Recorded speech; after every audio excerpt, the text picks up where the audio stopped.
West Ham United secured their first league double over the Blues since the 2002 to 2003 season after scoring late on to beat the West Londoners 3-2 at the Olympic Stadium.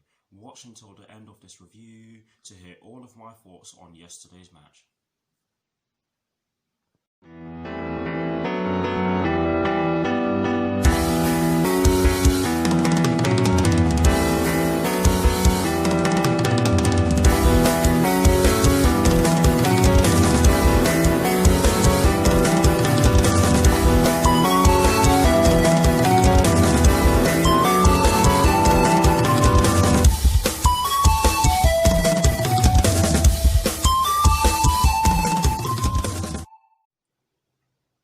Hello people, welcome to my channel, welcome to another video.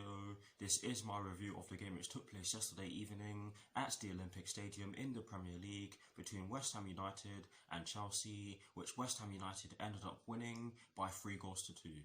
So what I'm going to do for you guys in terms of this review is that firstly, I'll be giving you guys the lineup that Frank Lampard fielded at the start of yesterday's match. I'll then be giving you guys my thoughts on the match itself.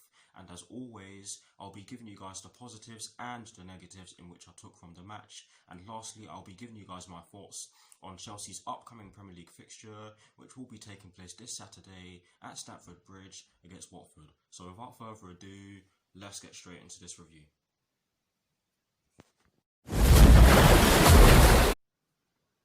So kicking things off with the lineup that Frank Lampard fielded at the start of yesterday's match against West Ham United, and as always, kicking things off with the formation in which he chose. It was a 4-3-3, and in terms of the personnel in which he chose to start the match against West Ham United yesterday evening, he went with Kepa in goal. He went with a back four from right to left of Cesar Azpilicueta, Andreas Christensen, Antonio Rudiger and Marcos Alonso. He went with a midfield three of N'Golo Kante, Mateo Kovacic and Ross Barkley. And he went with a front three from right to left of Willian, Tammy Abraham and Christian Pulisic. So that is the lineup that Frank Lampard fielded at the start of yesterday's match against West Ham United.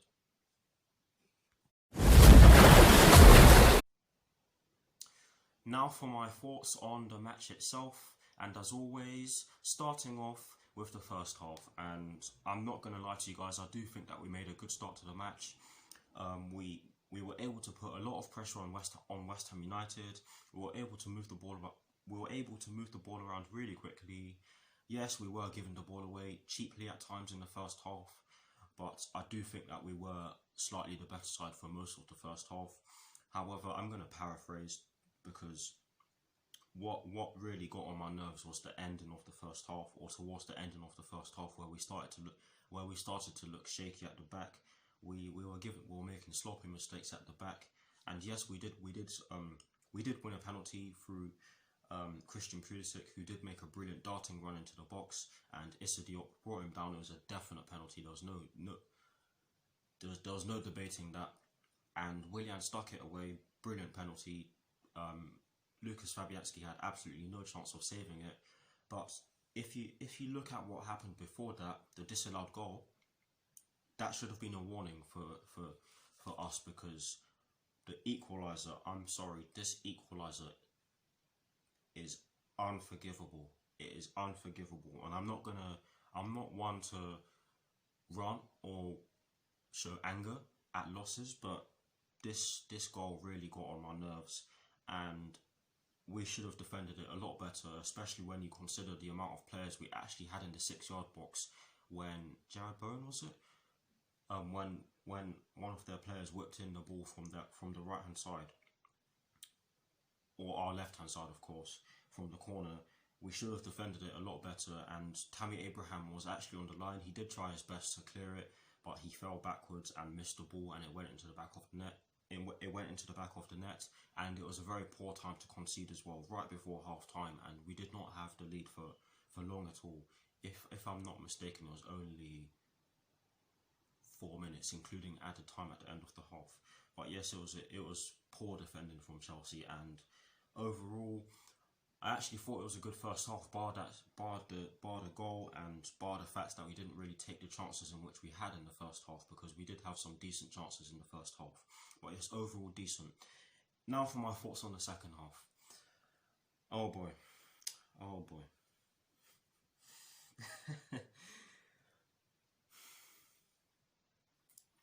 We could not have made a worse start to the second half.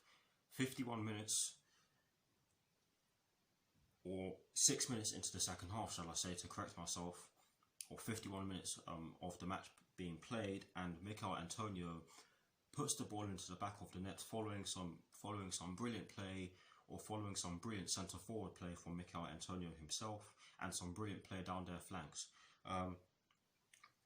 I don't know how we allowed Mikel Antonio to have that much space in the box. Cesar Azpilicueta and Andres Christensen were at fault for this. And yes, whilst I think that whilst I think that Andres Christensen was easily the best out of our back four yesterday evening, he was definitely at fault for the second goal. I don't know why him and Cesar Azpilicueta allowed such a massive gap to appear in between them, or in the half space if you like. Mikel Antonio just got the ball, he ventured into that gap and he just fired it into the back of the net. Can you argue that Kepa could have done better? I'm not so sure, because to be fair, yes, Kepa did make several mistakes yesterday evening, and he could have done better with the first goal as well. But I'm not going to blame him for the second goal that West Ham United scored yesterday evening, because the defence should have done a lot better. How we allowed them to have that much space in the box and in front of our back four, I will never know. But yes, that was when West Ham United took the lead, and from that point I knew that it was going to be an uphill struggle for us, because West Ham United were bound to sit back and try to hit us on the counter-attack, and we struggled to break them down. And I knew that they were going to do this, because they did it to us earlier when they played us at Stamford Bridge. I mean, earlier on in the season when they played us at Stamford Bridge and beat us by 1-0, and deservedly so, might I add. For those of you who are going to criticise West Ham for the way they played yesterday evening, they did deserve to win. But yes, we really did struggle to break them down, and Frank Lampard did bring the changes. He did bring on Mason Mount, Ruben Loftus-Cheek, Olivier Giroud. Who else did he bring on? I can't even remember now. But he rung the changes, and to be honest with you guys, not many of them were. I don't think any of them were too effective. Most of the players yesterday evening weren't effective. Most of them looked inept, including N'Golo Kante, who didn't have the best of games whatsoever. But yes, we got the equaliser through a Willian free kick, which was brilliantly taken, and again it was won by Christian Pulisic. You can argue that Fabianski could have done a lot better in terms of his positioning, but I'm not going to criticise him because of the fact that it was a well taken free kick by Willian. It did come off the post. It did go in off the post, shall I say, to correct myself. And yes, with the way that we were putting pressure on West Ham United at the time, you can argue that we did deserve it, but I still don't think that we really did enough to actually score from open play, and that was evident because of the fact that both of our goals came from set pieces. Yes, a penalty is a set piece, but yes, in the 87th minute, was it? They got the winner through Andriy Yarmolenko, and this goal was an eye opener.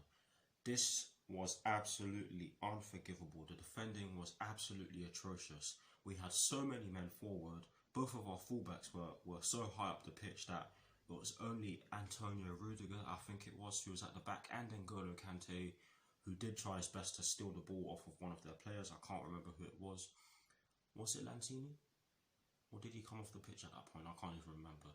But we barely had anyone at the back, and Antonio Rudiger made a massive mistake by allowing Andriy Yarmolenko, sorry for leaning back there, by allowing Andriy Yarmolenko to come in on his left foot, or cut in on his left foot, shall I say again, to correct myself, and fire the ball into the bottom left corner. And yes, you can argue that Kepa could have done a bit better in terms of actually diving to try and stop the ball.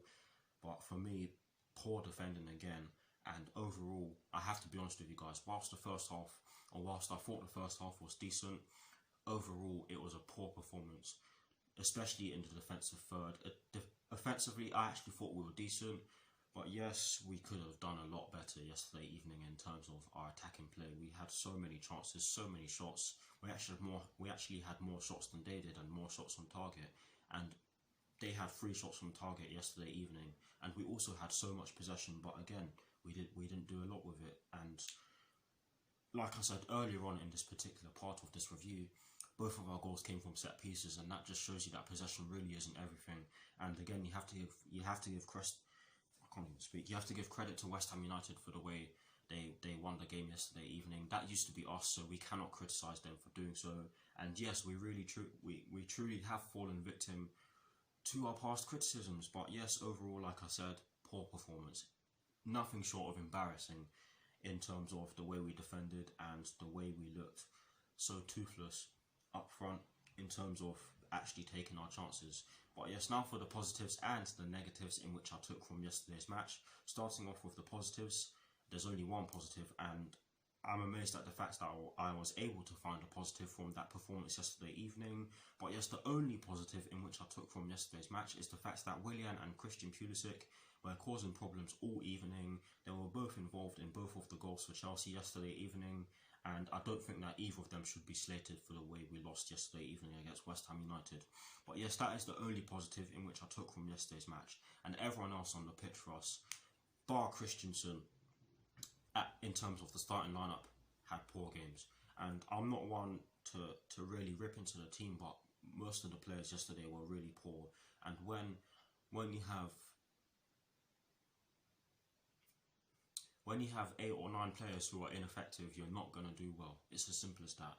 But moving straight on to the negatives in which I took from yesterday's match, there were 2 negatives, and the first one, I touched on this already, but I'm ready to give any form of elaboration on this one. But this point in which I want to raise is the fact that we conceded right at the end of the first half, and our lead really didn't last too long at all. We really need to fix up in terms of our defending from set pieces. I mean, I think we were using zonal marking. I don't think we're good enough for that yet. I think we should just use a man-on-man system, because it means that we're actually able to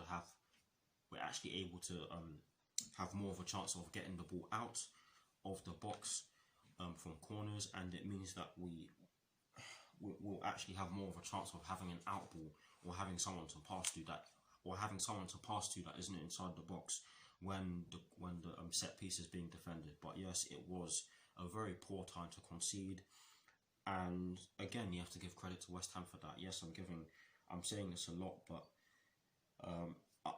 I'm just being honest.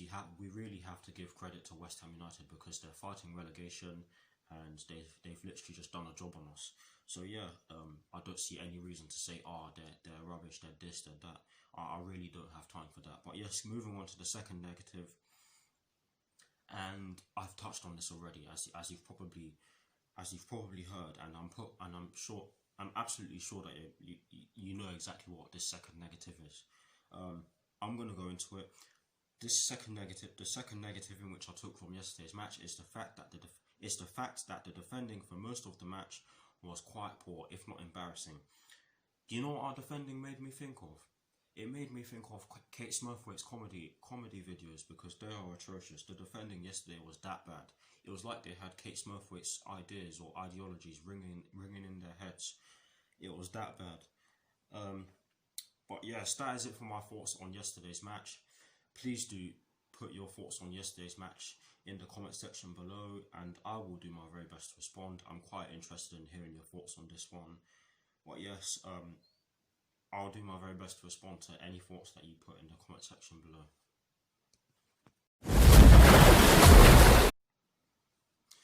Now, to conclude this review, I'm going to give you guys my thoughts on Chelsea's upcoming Premier League fixture, which will be taking place this Saturday at Stamford Bridge against Watford, and I'm not entirely sure when this match will kick off, but I'll have a look at that for you guys when I do my Watford preview. But anyways, if we defend in a similar fashion against a Watford team that is full of pace, strength and power, then I can see the Hornets getting their first ever Premier League win at Stamford Bridge, and their first win at Stamford Bridge since the Chernobyl disaster, or a week after it happened anyways.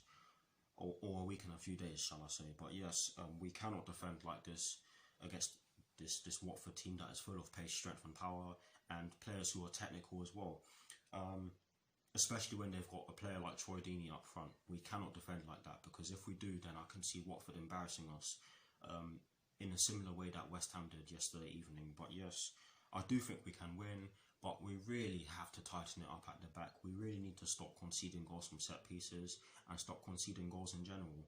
And what really pissed me off most about yesterday's loss against West Ham United is the fact, or one of the things that pissed me off most is the fact that they did the double over us. And the second thing that really got on my nerves is the fact that we missed the opportunity to go into third place. And the second thing, which I've just mentioned about yesterday's loss, is especially annoying because we worked so hard to get closer to Leicester City and we bottled it when we had the chance to go above them. But yes, that is it for my thoughts on our upcoming fixture against Watford in the Premier League. And that is it for this review. I hope you enjoyed it. Like, comment and subscribe to my channel if you're new, and I'll see you very soon for some more videos. Come on you Blues, come on Frank Lampard, and peace.